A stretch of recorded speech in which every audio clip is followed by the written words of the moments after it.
에베소서 1장의 전반부 읽었는데요. 오늘 읽은 말씀 중심으로 해서 그리스도인이 받은 복이라는 제목으로 하나님 말씀 전합니다. 우리 한국 사람은 우리가 한국 사람이니까 말할 것도 없고 세상 사람들 온 인류가 복 받기를 싫어하는 사람은 한 명도 없을 겁니다. 그 중에서도 우리 한국 사람들이 아마 더 유난을 떨지 않은가 그런 생각이 들어요. 우리가 어렸을 적에 보면은 한복에 이렇게 복자를 써놓고 수저 이렇게 거진 수저 안에도 복, 그 다음에 밥 식지 말라고 덮어놓은 그 뚜껑이에도 복, 기와장 밑에 맨 이렇게 와가사칸으로 지어놓으면 끄트머리에도 복, 대문에도 복. 그래서 새해 복 많이 받으세요. 이렇게 얘기하는 거 아니겠어요? 1월이 다 지나고 2월이 됐는데 이제 새해 인사하는 사람 없어졌지만 그래도 사시사철 복 받기를 원해요. 복은 좋은 겁니다. 복은 귀한 겁니다. 복 자체는 우리 예수 믿는 사람들이 많이 받아야 합니다. 오늘 찬송가에도 나 주께 왔사오니 복 주옵소서 복 달라고 하나님 앞에 기도해야죠. 근데 하도 이 복이 좋고 귀한 것이다 보니까 가짜가 너무 많아서 이미테이션 복, 펜던트 복, 금이 진짜가 있으니까 금 색깔 만들어가지고 금 색깔 나는 가짜 금도 있지 않습니까? 그러니까 참이 없으면 거짓도 없는 거예요. 너가 없으면 나도 없는 거고 언제나 그러는 거예요. 원리가, 세상의 이치가. 그러니까 진짜가 있으니까 가짜가 생기는 거예요. 그래서 참된 복, 그것을 우리는 하나님 앞에 날마다 구해야 됩니다. 하나님 복 주시옵소서. 복 주시옵소서. 그런데 세상에는 그 복이라 그럴 때 그냥 우리가 얼른 오복이라 그러잖아요. 오복이라는 것은 장수하는 것, 수를 늘려달라는 거예요. 오래 살게 해달라는 거예요. 오래 산 것이 좋은 것인 줄 아는가 봐요. 한번 살아보라 그러죠. 120살까지 살아보라 그러죠. 참말로 어서 죽여주시옵소서 그럴걸요. 그러니까 장수가 복이 아닌데 장수가 복이라고 세상에서 그렇게 얘기합니다. 그 다음에 부, 돈 많이 버는 거, 부. 그 다음에 귀, 출세하는 거. 거기다가 이제 이게 이제 중국의 서경에 나오는 얘기인데 거기다 우리 이제 동양 사람들이 그걸 바꿔가지고 네 번째는 뭘 했냐면 건강을 갖다 집어넣었어요. 건강. 그다음 5번째는 뭐라 그러죠? 5번째 이빨. 이빨도 복이라는 거예요. 이거 없으면 아무리 좋은 거 있어도 못 먹잖아요. 그러니까 오복 중에 하나로 들어갑니다. 여러분. 어떤 사람은 또 이빨을 빼고 자식이 이렇게 잘 되는 거 이런 것도 갖다 집어넣고 그랬어요. 근데 이거 다 진짜 복이 아니고 복을 누리는데 하나의 어떤 도구는 될 수 있지만 진짜 복이 아닌데 이게 진짜 복으로 둔갑을 해가지고 마치 가짜 금색깔로 금목걸이 만들듯이 가짜 진주로 만들어가지고 진주 목걸이 만들듯이 전부 길거리에서 가서 사면은 그냥 2불이나 3불 주면 살 수 있는 그런 이미테이션, 그런 펜던트로 복인 줄 알고 사람들이 구한다는 거예요. 그런 것을 구하면은 하나님께서 굉장히 기분 나빠하십니다. 왜 그런지 아세요? 아니 내가 너희들이 구하는 그 복만 또 못하냐? 하나님이 그러시는 거예요. 하나님이 이 세상에 예수님을 보내시고 하나님을 우리에게 알게 하신 이유는 뭐냐면 그 오복을 우리한테서 걷어내려고 그러신 거예요. 그건 가짜 복이니까 그 오복의 대항마로, 대항마 아시죠? 공장에서 물건을 만들 때 애플은 스마트폰을 8 버전을 만들어냈다. 그러면은 그걸 또 보고 있다가 삼성에서 우리는 갤럭시 9 그래갖고 또 나오는 거예요. 그 대항마로 내놓는 거예요. 그래서 누가 더 우수하고 누가 더 좋은 거냐 이런 식으로 하듯이. 그러니까 오복의 대항마가 있는 거예요. 오복의 대항. 오복이 까짓게 복이야? 그러면서 탁 복이 나타나셨는데 뭐예요? 하나님이 나의 복이라는 거예요. 그러니까 오복을 구하고 있으면 하나님이 기분 나빠하신다고요. 그런 건 구하지도 말라고 그랬어요, 하나님이. 그러니까 세상에서 얻은 버릇을 교회 와서 얻은 것은 안 된다는 거예요. 이건 뭐냐, 그 버릇을 버리고 우리의 마음 송두리째 다 예수님이 쏙 빼가지고 그 마음을 붙들고 하나님께로 올라가시려고 오복의 대항마로서 예수님을 내려보내신 겁니다. 그래갖고 예수님이 다 설교하실 때 첫 마디가 심령이 가난한 자는 복이 있나니. 그래서 오복보다도 3개 더 붙여갖고 팔복으로 그냥 거의 꽃배기로 주셨다고요. 그걸 팔복을 구하는 사람은 없고 매 오복만 구하는 거예요. 하나님이 참 이거 굉장히 섭섭하시겠죠? 안 섭섭하시겠습니까, 여러분? 애들이 집에 왔는데 다 찾아왔어. 우르르 찾아왔어. 찾아왔는데 보니까 전부 며느리는 며느리대로 뭘 가져갈까 그것만 보고 있고, 아들놈대로 또 뭔만 가져갈까 전부 기둥뿌리 뽑아가려고만 하고 온다 그래봐요. 얼마나 그 왔던 것이 잠깐 기뻤지만은 속으로 섭섭하겠어요. 저것들이 김장해 놓으니까 김치 담아 가려고 왔구나. 저것들이 농사 지으니까 농사 다 지으니까 감자 담아 가려고 왔구나. 물론 부모는 주려고 하는 것이 부모니까 그렇지만 부모가 관심이 아니고 빨리 가서 가져가지고 좀 하룻밤이나 자고 가라. 바빠요. 2시간 만에 가버리는 거야. 김치 챙겼으니까. 그래서 사람들이 다 하나님을 챙기는 이유가 뭐예요? 오복을 받으려고. 예수 믿는 사람들이라고 해도 오복을 더 챙기려고. 예수 안 믿는 사람보다도 하나님은 더 전지전능하시니까 우리가 더 오복을 더 많이 받을 거 아니겠는가? 이게 기복신앙인 거거든요. 기복이라는 것은 괜찮아요. 복은 좋은 거예요. 귀한 거예요. 우리가 복을 구해야 돼요. 근데 기복신앙이 되면 안 되는 거죠. 기복신앙은 하나님 자신보다도 하나님이 주실 수 있는 것들, 그런 것들을 더 막 간절히 사모하는 거죠. 이것이 이제 하나님 앞에서 뭐라 그랬어요? 우상숭배요? 영적인 간음이라 그랬다고. 영적인 간음. 이것을 우리가 보면서 예배소서에서 진짜 복이 뭔가를 알려주세요. 진짜 복. 그러니까 오늘 우리는 그 복에 깊이 파고 들어가 보면 뿌리가 나올 거 아니겠습니까? 제가 계룡산에서 한 10년 살면서 돌을 닦지는 못하고 그 밑에서 이제 있으면서 시간 날 때마다 계룡산 등산을 갈 때 그냥 빈손으로 가지 않고 가방을 하나 메고 삽하고 꽃갱이 들고 이렇게 갔어요. 그래서 이제 거기 가서 뭔만 캤냐? 마하고 치가고만 캤어요. 제가 그거 먹고 지금까지 이렇게 힘 좀 쓰는 겁니다. 이제 다 빠졌어요. 한 20년 가깝게 하다 보니까.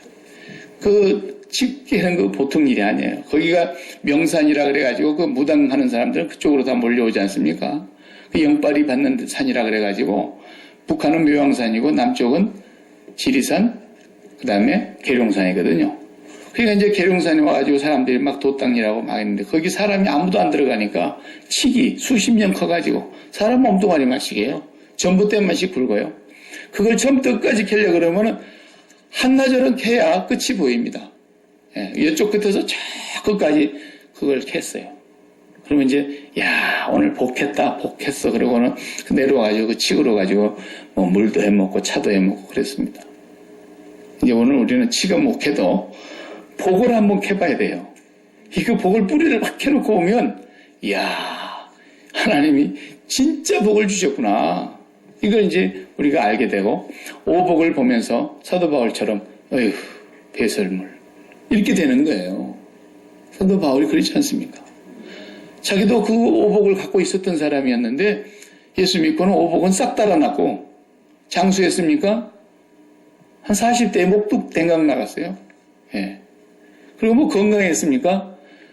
고쳐달라고 하면 고쳐주나 주시지만 안 고쳐주시고 그냥 죽을 때까지 그 병 갖고 가셨어요.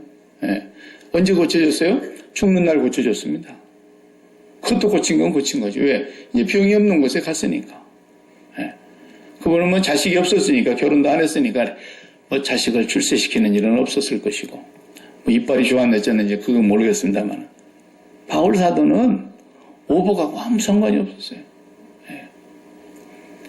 나는 예루살렘에 올라가서 결박당할 뿐만 아니라 죽기를 각오했노라 그랬죠. 죽을 걸 뻔히 알면서도 그 길을 가는 사람이에요. 왜? 그건 복이 아니라는 걸 알기 때문에 그런 거예요. 그건 배설물이라는 거예요.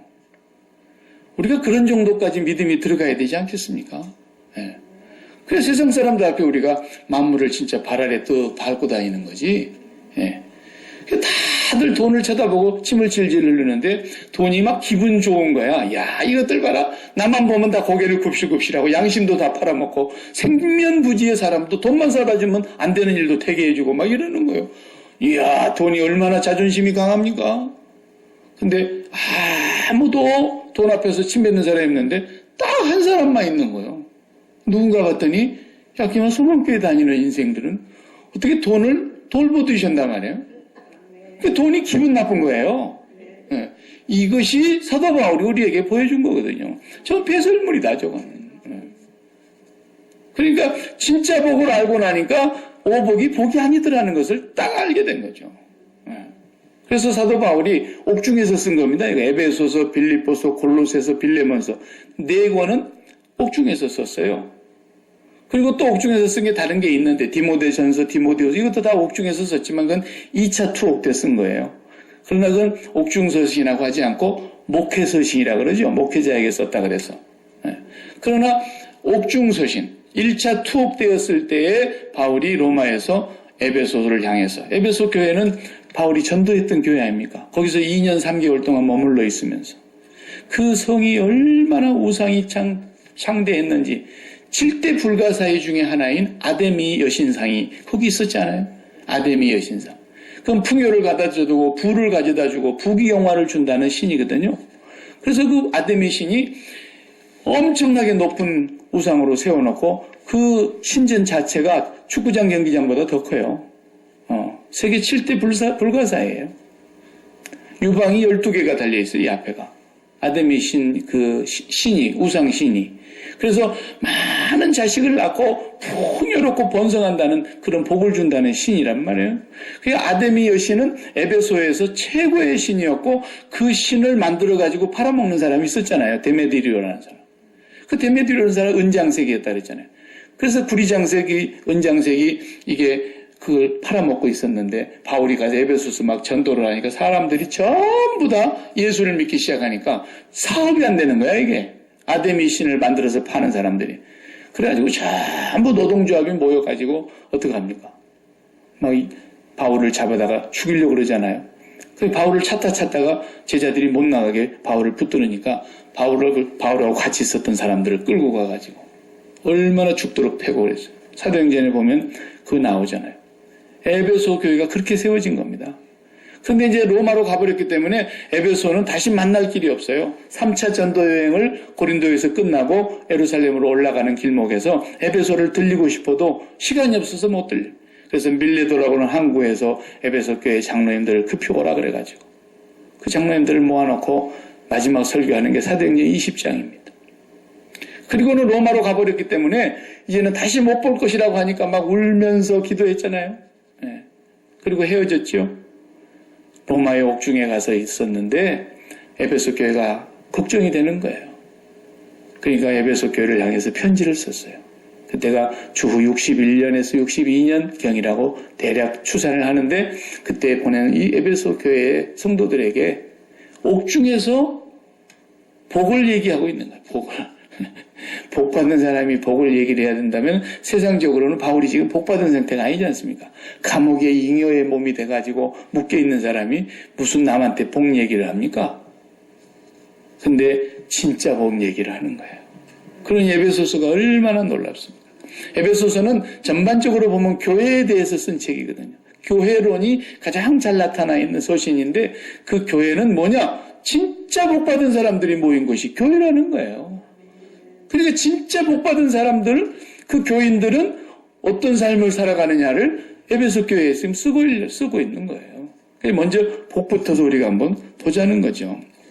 그리스도인이 받은 복이 뭐냐? 3절에 한번 보겠어요. 3절 다 같이 성경을 펴시고 에베소서 1장 3절 찬송하리로다 하나님 곧 우리 주 예수 그리스도의 아버지께서 그리스도 안에서 하늘에 속한 모든 신령한 복을 우리에게 주시되 그랬어요. 복이라는 말을 설명하는데 수식어가 달라붙었어요. 모든 신령한 복을 그랬어요. 어디에 속한? 하늘에 속한. 그래서 복이라는 말은 앞에가 꼭 이게 붙어야 돼요. 신령한 복이에요.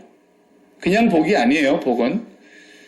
이 세상은 복이 아니기 때문에, 세상에 속한 것은 복이 아니기 때문에, 하늘에 속한 것만 복이기 때문에 구분하기 위해서, 진짜 복을 구분하기 위해서 참 복은 뭐냐? 앞에 신령한이 붙어야 돼요. 신령한 복. 천국 가면 신령한 복이 없어요. 왜? 천국은 전부가 다 복이니까. 근데 이 땅에서는 구분을 해야 됩니다. 진짜 금덩어리, 가짜 금덩어리, 요건 28K, 24K, 요건 18K, 요건 은, 다 구분이 돼요. 하늘의 복이 진짜 복이기 때문에 하늘에 속한 복은 얘기할 때 성경은 구분해서 쓰려고 신령한 복이다. 이렇게 말을 했어요. 여러분과 제가 하늘에 속한 모든 신령한 복을 받은 사람이라고 지금 바울이 쓰고 있는 거예요. 이 복이 뭔가를 저는 보지는 못했는데 믿음으로 봤어요. 믿음으로 보고 소망 가운데 기다리는 거예요. 왜? 눈에 보이는 것은 우리의 소망이 될 수 없다 그랬잖아요. 보이는 것을 누가 바라리요? 그러지 보이지 아니한 복이기 때문에 참고 기다릴지니라 그랬죠. 눈에 보이는 것이라면 세상에 있다는 뜻이잖아요. 그죠? 천국이 있습니다. 그런데 말을 못하는 거 말을 못해. 너무 좋으니까 세상에는 형언할 단어가 없고 비유할 얘기가 없어요. 예수님이나 되시니까 그 지혜로 천국은 이와 같으니 밭에 감추인 보화와 같으니 진주 장사가 모든 진주를 다 팔아서 그 진주 한 개를 산 것과 같으니 이렇게 비유는 해주셨지만 구체적으로 천국이 어떻다는 말씀을 주님도 우리한테 못 하셨어요. 왜? 우리가 못 알아들으니까. 주님은 아무리 설명해도. 그래서 비유로만 하신 거예요. 비유로만. 천국은 설명이 안 되는 곳입니다. 그러니까 막 천국 갔다 와가지고 막 이렇다 저렇다 하는 사람들은 상당히 공갈이 섞인 겁니다. 아니면 좀 무식한 겁니다. 그게. 예. 너무 얘기하려고 하는 열심히 강하다 보니까 말은 하지만은 그것을 오히려 천국을 값을 떨어뜨리는 거예요. 말을 표현을 못해요. 그래서 신령한 복이라고 하는 것을 먼저 기억해야 되겠습니다. 신령한 복을 받으시기 바랍니다. 이렇게 인사를 해야 된다. 그냥 복 받으십시오 하는 것은 이 세상의 복이 거기가 같이 섞여버리니까 안 되는 거예요. 신령한 복을 많이 받으시기 바랍니다. 이렇게 인사를 하시기를 바랍니다. 예. 그래서 하늘에 있는 복입니다. 4절 5절 이어서 읽어보겠습니다. 시작. 창세전에 그리스도 안에서 우리를 택하사 우리로 사랑 안에서 그 앞에 거룩하고 흠이 없게 하시려고 그 기쁘신 뜻대로 우리를 예정하사 예수 그리스도로 말미암아 자기의 아들들이 되게 하셨으니 이게 복의 내용이에요. 결론적으로 먼저 말한다면 이게 복의 뿌리입니다. 이게 복을 캐들어가 보니까 뿌리가 쫙 빨려 나오는데 이게 가장 핵심적인 내용이에요. 뭐 별거 아닌데 뭐 다 알고 있는 걸 그렇게 서론이 장황한가 이럴 수 있지만은 여기에서 우리가 한 단어에 주목해야 됩니다. 4절 첫 번째 단어 뭐라 그랬어요? 4절 첫 번째 뭐라 그랬어요? 창세전에 창세전이라는 말에 주목해야 돼요. 창세전에. 창세전에가 언제입니까?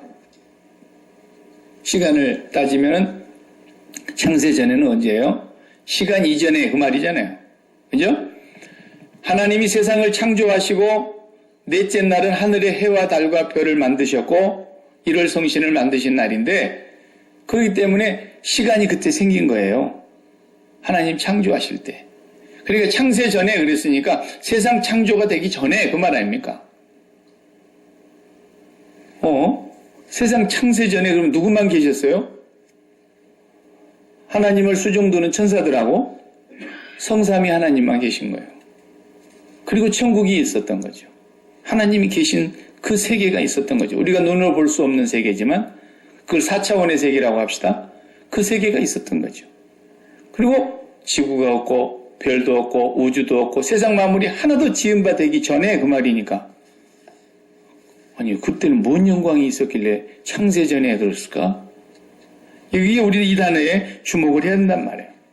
그러면 창세전에 성삼위 하나님이 계셨는데 성삼위 하나님께서 천사도 만드셨어요.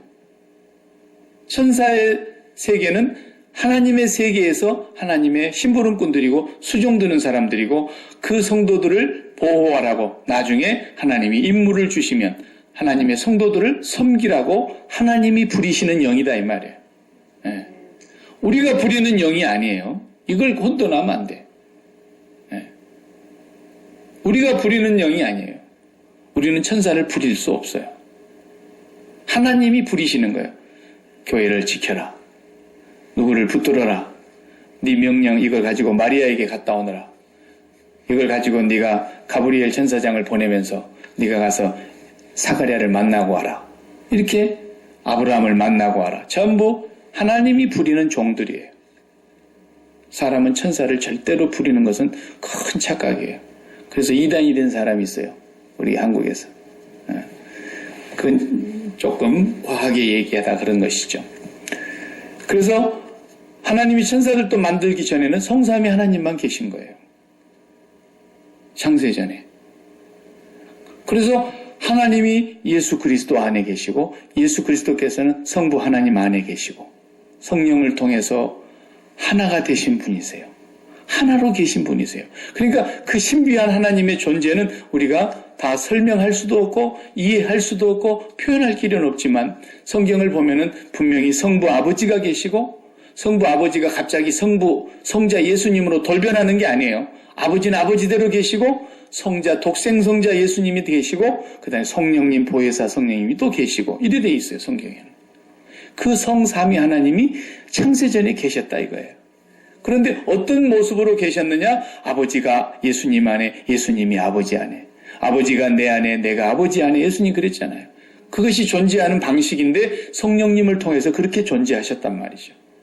그러니까 애들이 요즘을 젊은 애들이 표현할 때 사랑해 이렇게 표현하면 좀 식상하니까 내 안에 너 있다 이렇게 얘기하는 거예요. 그건 사랑입니다. 내 안에 너 있다. 아버지 안에 예수님이 계신다. 사랑의 관계라는 거죠. 예수님 안에 아버지가 계시는 거예요. 전적으로 아버지만 계시는 거예요. 그러도록 하시는 일을 성령님이 하시는 거예요. 그래서 성삼위 하나님이 항상 한 분으로 존재하시는 것인데 세 위격이 있다는 것을 우리가 알 수 있었어요. 자, 근데 놀라운 것은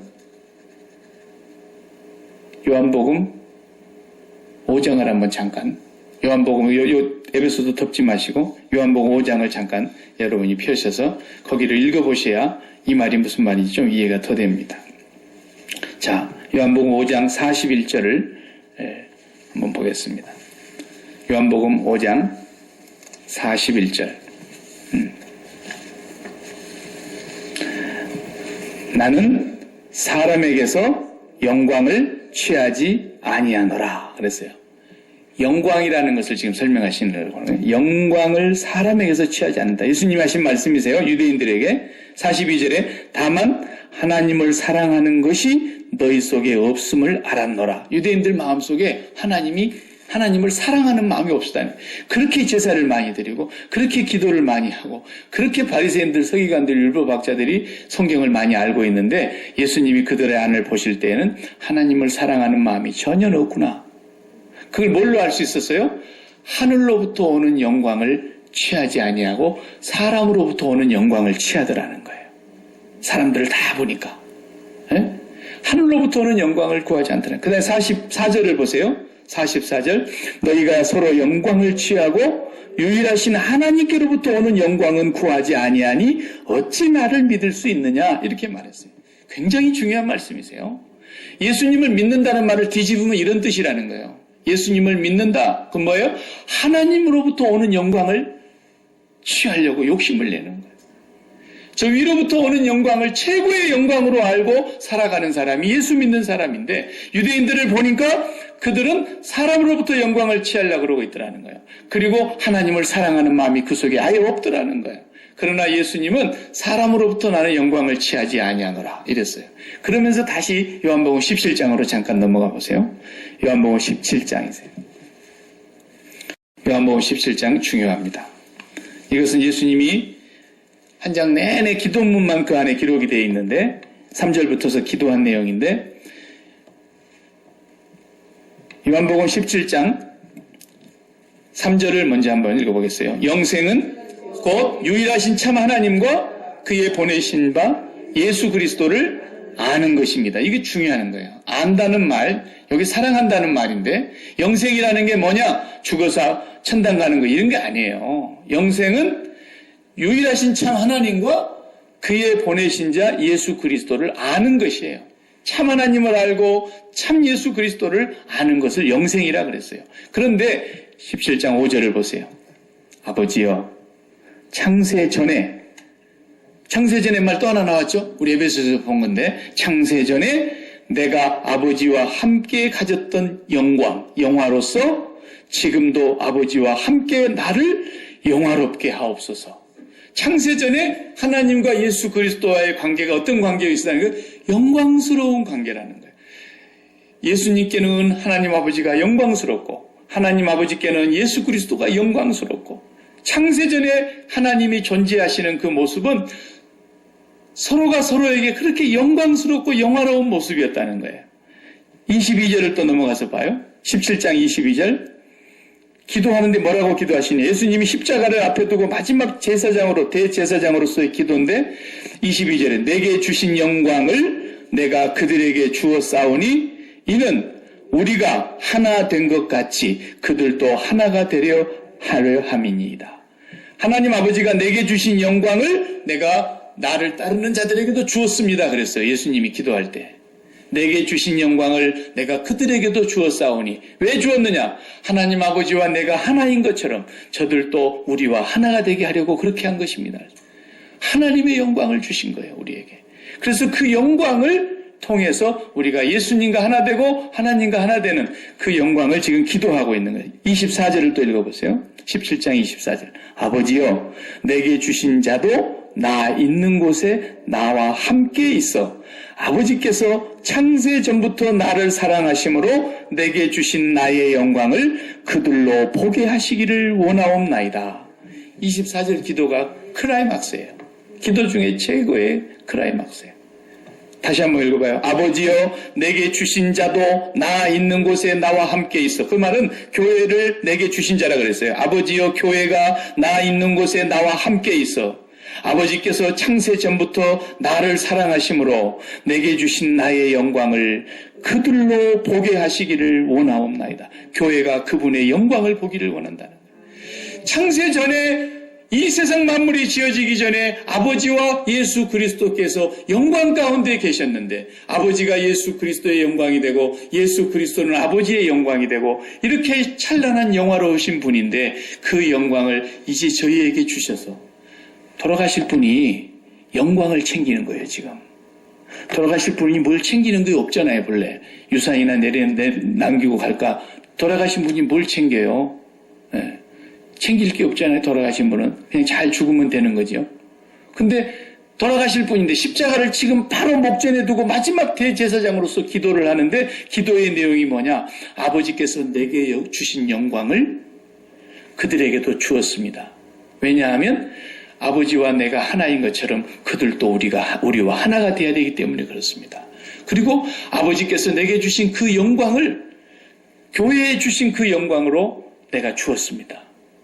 그런데 24절에 아버지께서 창세전부터 나를 사랑하시며 사랑한다는 말이 아버지 안에 있다는 뜻이에요. 창세전부터 내가 아버지 안에 있었던 그 내게 주신 그 영광을 교회로 하여금 보게 해 주십시오. 예수님의 기도 제목은 오복하고는 아무 상관이 없다니까요. 예수님은 한 번도 그런 걸 구한 적이 없어요. 예수님이 오복을 구했다면 33세에 십자가에 돌아가시고 부활하신 뒤에 좀 오래 사셨다 가야 돼요. 옛날에 죽을 것은 우리 죄 때문에 죽은 것이지 당신이 죽을 죄를 지은 게 아니니까. 그런데 서둘러서 애들로 가셔버리잖아요. 제자들 마음을 다 송두리째 혼까지 빼가지고 싹 담아가지고 훌쩍 날아가시는 거예요. 예수님은 이 세상에 계실 때에 당신이 지은 것이 아닌 것이 하나도 없다 그랬잖아요. 다 지은 바 된 것이 그분이 없이는 된 것이 없느니라. 근데 주님이 뭐가 욕심나는 게 있겠어요. 그러니까 두 벌 옷도 안 가지신 거예요. 그냥. 그분은 뭐 가질 것이 없었습니다. 이 세상의 오복은 복이 아니라는 걸 확실히 보여주시려고. 그러면서 급히 가셔야 되는데 십자가를 앞에 두고 이 기도를 하고 있는 거예요. 자, 그래 놓고 우리가 에베소서로 다시 넘어가 봐요. 이제 에베소서 1장으로 들어가 보면은 그 복을 주신 것이 뭐냐면 아까 4절 5절 읽었죠? 4절 5절이 복의 핵심 뿌리라 그랬잖아요. 창세전이 그리스도 안에서 우리를 택하사 우리로 사랑 안에서 그 앞에 거룩하고 흠이 없게 하시려고 그 기쁘신 뜻대로 우리를 예정하사 예수 그리스도로 말미암아 자기의 아들들이 되게 하셨으니, 이게 복의 핵심이 되는 내용이에요. 쉽게 말하면 끄트머리에 말해서 하나님의 자녀들이 되게 하셨다는 거예요. 거룩하고 흠이 없게 하시려고 예수님의 피로 씻으셔서 우리를 깨끗게 한 뒤에 하나님의 자녀들이 되게 하셨다. 이게 복인데 언제 그렇게 하셨어요? 창세전에 이미 그 계획을 세우셨다는 거예요. 창세전에 성삼위 하나님이 그렇게 영화로운 가운데 계시면서 무슨 생각을 계획하셨느냐? 우리가 사람을 만들자. 우리의 형상대로 만들자. 그 사람을 맨 마지막에 만든 것은 무대를 먼저 만들어야 되기 때문에 모든 사람의 살 수 있는 모든 환경을 다 갖추어 놓고 온 우주를 누구 때문에 만든 거예요? 사람 때문에 만든 거예요. 그리고 지구라는 이 환경을 마지막으로 사람이 살 수 있는 환경으로 다 만드신 뒤에 이 땅에 하나님이 사람을 만드셨어요. 우리가 우리의 형상을 따라 사람을 만들자. 그리고 이 사람들을 어디에 참여시키자는 거예요? 하나님의 그 영광, 세상이 있기 전에 아버지가 예수 그리스도 안에, 예수 그리스도가 아버지 안에 있었던 창세전에도 누리시던 그 영광을 저들도 참여하게 하자. 그런데 거기에 참여를 못하고 범죄하고 죽음에 들어갔잖아요. 그래서 예수 그리스도를 보내셔서 그의 피로 거룩하고 흠이 없게 하셔서 우리를 하나님의 자녀로 삼으시게 했다는 거예요. 그러므로 그 다음에 이제 같은 본문인데 1장에서 계속 반복되는 본문을 6절을 먼저 읽어보겠습니다. 끄트머리에 6장의 맨 마지막에 말해서 6절에 은혜의 영광을 찬송하게 하려 함이라 그랬어요. 그 다음에 12절을 또 읽어보세요. 12절에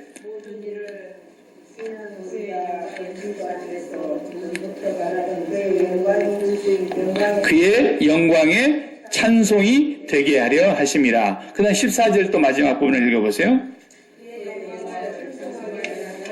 그의 영광을 찬송하게 하려. 세 번 똑같이 나온 거예요. 6절, 12절, 14절. 조금 번역이 우리 말에는 다른 것 같지만 내용이 똑같은 내용이에요. 그 은혜의 영광을 찬송하게 하려 함이라. 그랬어요. 그 은혜의 영광을 찬송하게. 그 다음 12절에 그의 영광의 찬송이 되게 하려 하심이라. 14절에 그의 영광을 찬송하게 하려 하심이라. 그래서 6절의 내용은 성부 하나님이 하신 일을 찬송하게 하십니다. 12절에는 성자 예수 그리스도께서 하신 일을 영광의 찬송이 되게 하십니다. 14절은 성령 하나님이 하신 일을 그의 영광을 찬송하게 하려 하십니다. 그래서 각자 성삼위 하나님이 하신 일이 구분이 되어 있어요. 성삼위 하나님 중에 성부 하나님이 하신 일은 뭐라 했어요? 거룩하고 흠이 없게 하셔서 자녀를 되게 하시고, 그 다음에 성자 하나님은 무슨 일을 하셨어요? 예수 그리스도의 피로 구속, 곧 죄사함을 얻게 하셨고, 그 다음에 성령 하나님은 뭐라 했어요? 그 복음을 듣고 믿어 인치시고 우리를 그 기업의 보증이, 상속의 보증이 되어주셨다는 거예요. 상속의 보증. 확실하다는 거예요. 보증서 주시는 분이 성령님이세요. 이렇게 해서 성삼위 하나님이 우리를 하나님의 자녀로 불러들이시기 위해서 구원의 길을 여신 뒤에 그 은혜의 영광을 찬송하게 하려 함이라. 그 영광의 찬송이 되게 하려 함이라. 그의 영광을 찬송하게 하려 함이라. 그런데 예수님은 그 영광을 어떻게 했어요? 돌아가시기 전에 먼저 챙기신 거예요. 아버지, 창세전에 제가 아버지와 함께 누렸던 그 영화로서 이 영광을 저들에게도 주시옵소서. 교회에 주라는 거예요. 교회에. 그 영광에 참여하는 겁니다. 그 은혜의 영광에 참여하는 거예요. 그러니까 이것은 우리가 보지 않은 세계이기 때문에 말로 표현은 할 수가 없지만 성령께서 저와 여러분에게 믿음을 통하여 감동하시고 그 영광이 여러분의 삶과 저의 삶 속에 현실이 되어 가도록 감동하시고 깨우치시는 역사가 있는 거예요. 성령님이 하시는 일이죠. 그 영광이라는 것을 표현을 어떻게 해야 맞느냐. 제가 이제 그 무대 위에 조명받는 걸로 그동안에 설명했지만, 이제 요 며칠 우리 고국에서 동계올림픽을 한다 그러잖아요. 그러면 또 4년 동안 죽으라고 연습한 사람들이 어떻게 해요? 올림픽을 나오는 거예요. 전 세계에서. 나노로 한 사람이 국가를 대표해서 나오는 이제 올림픽이 이루어지면은 거기서 겨루어가 봐가지고 같은 종목에서 최우승자 한 사람은 금메달, 그리고 은메달, 동메달 이렇게 해가지고 여러분 그 시상식 때를 한번 봐봐요. 그날은 전 세계가 같이 생중계를 하고 있기 때문에 전 세계가 다 바라보는 거예요. 보는 사람들이. 그리고 목에다가 금메달을 다 걸어주는 거예요. 그리고 관을 씌워주고, 그 다음에 이제 그 1등한 사람의 그 나라에 속한 국가가 쫙 올려 펴질 때 국기가 올라가는 거예요. 그리고 전 세계 사람들이 주목하면서 카메라맨들은 또 플래시가 막 터뜨려지고, 그 1등을 한 사람의 집안은 난리가 나는 거예요. 부모님이 살아계시거나 형제들이 있으면 벌써 참여를 거기서 못했어도 그냥 방송을 보면서 뒤집어지는 거죠. 좋아서. 그렇게 영광스러울 수가 없는 거예요. 네. 그렇잖아요. 3초의 영광이라는 게 있습니다. 3초의 영광 올림픽에. 뭔지 아세요? 3초. 딱 3초에 결정나는 거예요. 그게 역도입니다. 역도. 이거 무거운 거 이렇게 드는 거. 여러분 그 드는 사람으로 눈이 튀어나올 정도로 힘쓰잖아요. 그런데 이걸 끌어올려서 3초를 버텨야만이 그걸 했다 그러는 거예요. 3초 뒤에 어떻게 해요? 그냥 땅바닥에 내두고 계시잖아요. 3초의 영광이에요. 그 3초를 버티기 위해서 4년 동안 연습하는 거예요. 피지땀을 흘리면서 죽을 힘을 다해서 3초에 결정나는 거예요. 네. 올림픽이라는 종목이 다 그렇지 않습니까? 4년 동안 기다렸다가. 그런데 그 영광의 장면을 보시면 정말 부모님은 눈물을 주르르 흘릴 것입니다. 본인도 감격의 눈물을 흘립니다. 거기에 참석해가지고 막 응원단들도 웁니다. 막 너무 좋아서. 기쁜데 막 기뻤다가 울었다 그래. 막. 그 영광. 그런 영광만 있습니까? 전쟁에서 이기는 영광. 훈장 받는 거. 장군으로 진급하는 거. 인류대학, 명문대학 들어가는 거.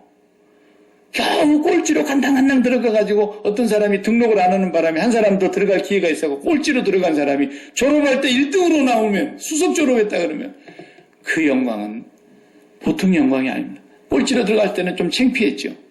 그런데 수석으로 졸업했다. 굉장한 영광이죠. 그때는 이제 얘기해도 부끄러움이 없어요.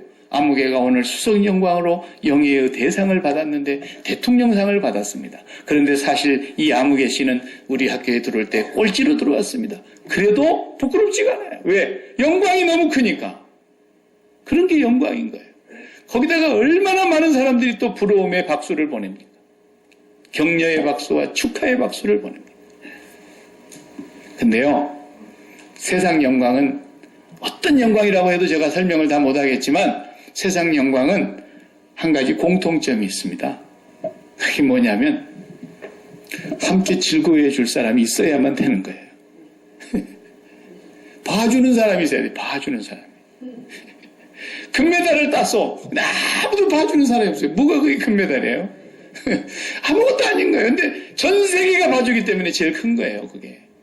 지난 주일날 필라델피아하고 뉴잉글랜드하고 슈퍼볼 해가지고 막 뒤집어졌다가 얼피락 뒤치락 엎치락 몇 차례 하다가 그 필라델피아가 이겼다는데 아마 미국 풋볼 역사상 제일 드라마틱하고 다이나믹했다는 얘기가 있어요. 예. 그만큼 전 미국 시민들이 열광했다는 거죠. 막 뒤집어졌다 엎어졌다 또 그럴 때 엎어졌다 엎치락 뒤치락을 몇 번 하니까. 그런데 봐주는 사람이 있으니까 그러지 아무도 안 보고 저들끼리만 한다 해봐요. 뭐예요 그거? 쓸데없는 짓 하고 있는 거예요. 바로 그것입니다. 이 세상 영광은 그래서 봐주는 사람 때문에 생긴 거예요. 봐주는 사람이 없으면 아무 영광이 아닌 거예요. 근데 하나님의 영광은 어떤 거예요? 창세 전에요. 아무도 본 적 없어요. 성삼위 하나님만 계신 거예요. 그 하나님 안에 있는 그 영광은 그래서 우리가 말로 표현할 수도 형언할 길이 없어요. 이것은 볼 수 있는 사람도 없고 사도 바울이 잠깐 삼층천에 올라가서 한번 보았고 베드로가 지난주에 설교대로 야고보 요한이 정신없이 잠자다가 잠깐 눈 떠갖고 볼 때 그때 잠깐 봤어요. 그것만 봐도 그냥 한 컷만 보고 한 씬을 봤는데 그만 여기서 합시다 이렇게 나온 거예요. 그 영광이 얼마나 찬란한지. 세상의 영광은 봐주는 사람이 있어야 하고 격려해주는 사람이 있어야 하고 누가 높인 사람이 있어야만 영광스럽지만 하나님의 영광은 창세전의 영광이며 영원한 영광이며 영원 무궁토록 영광 중에 계시는 분이세요. 그래서 인간의 제1되는 목적이 창조를 하신 그 목적이 뭐예요? 하나님을 영화롭게 하며 그를 영원토록 즐거워하는 것이라 그랬어요. 그 은혜의 영광을 영원토록 즐거워하며 찬미하는 거예요. 하지 말라 그래도 거기서는 영원토록 그렇게 할 수밖에 없어요. 얼마나 영광이 크면. 올림픽의 영광은 잠깐이에요. 그렇게 온 세상이 다 봐주고 축하해줘도요. 다시 그 시상대를 내놓으면 4년 뒤에 자기가 이 금메달을 지킬 수 있느냐 못 지키느냐에 또 피지땀을 흘리면서 피나는 수고를 해야 돼요. 그리고 올림픽의 열기는 잠깐이면 식어버려요. 우리 하나님의 영광은 시간과 공간을 초월해서 영원부터 영원까지 찬양과 영광과 존귀를 받으시기에 합당하신 분이에요. 그 영광을 찬미하게 하기 위해서 우리를 하나님의 자녀들로 삼으시려고 성삼위 하나님이 준비하셨다라는 거예요. 그러니까 막 와 소리가 나죠. 그 슈퍼볼 할 때 보면은 식당이나 뭐 집에서 막 천정이 들썩거리도록 소리를 질러대잖아요. 올림픽 같은 데서 마지막 이제 언저리 타임에서 얼마쯤 시간 잃어버린 루즈 타임 얼마나 더 줍니까? 한 3분 더 주겠습니다. 그러면은 이제 90분 축구 다 하고 3분 남아 3분. 근데 우리나라가 지고 있는 거야. 4대3으로. 그런데 3분 남은 데서 1분 만에 골이 하나 넣어갖고 4대4가 됐어. 그러면 막 관중이 있는 사람들, 앉아있는 사람은 그날 그 병원에 데려가 봐야 됩니다. 다 일어서가지고 이제 난리를 치고 있는데 2분 남았어요. 2분 남았는데 역전골을 터뜨리는 거야. 우리 대한민국 선수가 만약에 그 갔다 오면 심장병으로 죽는 사람도 있어요. 그럴 때. 너무너무 열광하다 보면 흥분돼가지고. 그렇게 영광이 세상 영광이. 근데 바울이 갑자기 지나가다가 이게 무슨 소리야? 예, 오늘 지금 축구하는데 지금 올림픽에서 지금 결승전에서 뒤집어졌답니다. 이게 이러고 가는 거예요. 바울이 가면서. 그게 보이는 영광이 그게 영광이야. 그게 보이는 것을 누가 바라리요? 보이지 않는 것이기에 참고 기다릴지니라. 당신은 그 영광을 위해서 살아도 주를 위하여 죽어도 주를 위하여 죽나니 사나 죽으나 내가 주의 것이다. 지금이라도 몸을 떠나서 내가 그 영광 가운데 주님과 함께 있는 것이 얼마나 좋건만. 하나님이 안 불러가셔서 사명이 남아있기 때문에 오늘 또 그 은혜의 사명, 복음 전하는 일을 마치려 하면은 나의 생명을 조금도 귀한 것으로 여기지 아니하노라. 왜? 그 영광이 너무 크기 때문에. 우리는 그 영광을 볼 수 없는 세상에서 살고 있지만 오늘 또 믿음으로 바울의 믿음을 우리의 믿음으로 접수하면 되는 거예요. 그분이 그렇다면 그런 거죠. 믿음으로 소망을 가지는 겁니다. 이 세상 어떤 영광과도 비교할 수가 없기 때문에 그리스도인이 받은 복이 바로 그런 복이란 말이에요. 시시콜콜하게 와가지고 오복이나 구하고 앉고 있으면 하나님께서 슬퍼하셔요. 우리 주님이 안타까워하셔요. 성령이 우리 안에서 탄식하고 계세요. 네.